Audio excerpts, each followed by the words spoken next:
آج آپ پڑھنے والے کا انتظار نہ کرو، شبیلیں دیکھ کے رو لیا کرو، کہو مولا آپ پیاسے مارے گئے،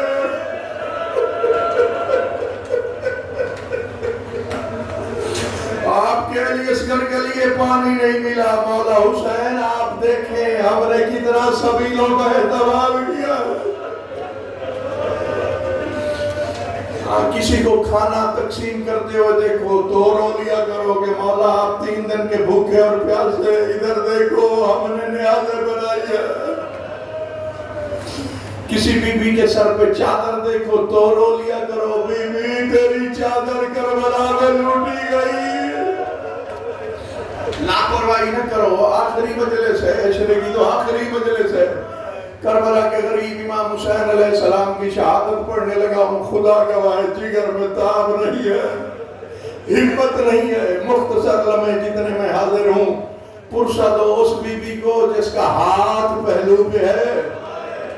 جب بھی حسین مظلوم پہ کوئی ظلم ہوتا ہے تو کہتی ہے مسلمانوں تمہیں کیا خبر میں نے کیسے چکیاں پیس پیس کے مالا۔ آباد رہو، جھولیاں پھیلا کے بیٹھو۔ حسین مظلوم کی شہادت وہ مظلومانہ پہلو ہے جس پہ پتھر روئے، زمین روئی، آسمان روئے، ملائکہ روئے، حوریں روئیں، غلمان روئے، انبیاء روئے، سرور کائنات روئے، مولا علی روئے، جناب سیدہ روئی، حسین بادشاہ خود بھی روئے۔ حسین مظلوم نہیں تھے، فقط مظلوم بھی ہیں، لیکن شجاعت دکھائی ہے، 12 حملے کیے امام حسین نے، لاکھوں کی تعداد میں شامیوں کو واصل جہنم کیا۔ آواز قدرت آئی، حسین اب صبر دکھا، بابا علی کی ذوالفقار کے جوہر نہ دکھا، صبر دکھا۔ میرے مولا نے بابا امیر کی ذوالفقار کو نیام میں بند کیا، پڑھا اِنَّ لِلَّهِ وَإِنَّا إِلَيْهِ رَاجِعُونَ۔ مرتجز کی باتیں چھوٹ گئی مولا امام حسین علیہ السلام کے ہاتھ سے، گھوڑے سے اترے، ارادہ کیا پردہ داروں کے ساتھ جا کے آخری ودا کروں۔ میں بڑی ذمہ داری سے عرض کر رہا ہوں کیونکہ لمبی مجلس نہیں پڑھنی، جلدی جلدی آپ تک باتیں پہنچا رہا ہوں۔ مولا امام حسین علیہ السلام کا فرمان ہے جہاں بھی میری کوئی شہادت پڑھے تو میرا آخری ودا ضرور پڑھے جو میں نے عالیہ بہن کے ساتھ کیا تھا۔ ہاں میرا ودا پڑھنا، اس لیے میں ودا آپ کو سنانے لگا ہوں۔ اس کی دلیل بھی یہی ہے، آقا شہاب الدین مراشی نجفی بہت بڑے عالم دین ہیں، انہوں نے وصیت میں لکھا ہے جب میں مر جاؤں مجھے غسل و کفن دینے کے بعد، جنازہ پڑھانے کے بعد میرا تابوت بی بی معصومہ قوم کی زری کے قریب لایا جائے، میرے امامے کا ایک سرا میرے تابوت کے ساتھ اور دوسرا بی بی کی زری کے ساتھ باندھ کے کسی ذاکر سے کہا جائے حسین کا آخری ودا پڑھے۔ اور ہونے والوں میرے مولا امام حسین آ رہے ہیں کہ پردہ داروں سے آخری ودا کروں۔ ایک بے غیرت نے دیکھا جس کا نام صالح بن وہب زبیدی ہے، اس ملاؤں نے سوچا جس امام حسین کا عباس جیسا پہرے دار جناب علی اکبر جیسا بیٹا ہوتا تھا، آج اکیلے ہیں کوئی بدلہ لے لوں۔ اس نے بہت بڑا نیزہ اٹھایا، دعا مانگا کرو کوئی شریف نہ اجڑے، شریف اجڑ جائیں تو کمینے دلیر ہو جاتے ہیں۔ یہ حرام زادہ آیا امام حسین کے قریب، اس نے بڑے زور سے وہ نیزہ مولا امام حسین کے پہلو میں مارا۔ ماتا لاپرواہی نہ کرو، کربلا میں زلزلے برپا ہو گئے، محمد مصطفیٰ کے سر پہ امامہ نہیں، پاؤں میں نالے نہیں، نبی کا گریبان چاہ گیا، سینے الٹی ہوئی ہے۔ جو ہی اس بے غیرت نے نیزہ مارا، سب سے پہلے محمد مصطفیٰ نے کہا اے حسین۔ لاپرواہی نہ کرنا، مجھے احساس ہے تھکے ہوئے ہو، لیکن ہم اتنے نہیں تھکے ہوئے جتنے غریب حسین تھکے ہوئے ہیں، جتنی عالیہ بی بی تھکی ہوئی ہیں، اتنے ہم نہیں تھکے ہوئے۔ اس بے غیرت نے نیزہ مارا، کربلا کے غریب حسین گرم ریت پہ گرے۔ اور فطرت کے تقاضے ہیں، عمر جتنی زیادہ ہو، تکلیف جب پہنچے تو منہ سے لفظ یہی نکلتا ہے اماں اماں اماں اماں، لیکن امام حسین نے یوں نہیں کہا اماں، رو کے فرمایا او زخمی پہلو والی اماں، حق ادا کر رہے ہو، یہی حق ہے غریبوں کے غم میں رونے کا۔ ماتم کر کے کہو غریب حسین تیرا بڑا نصیب، سارے بندے کہو بی بی پاک کاش ہم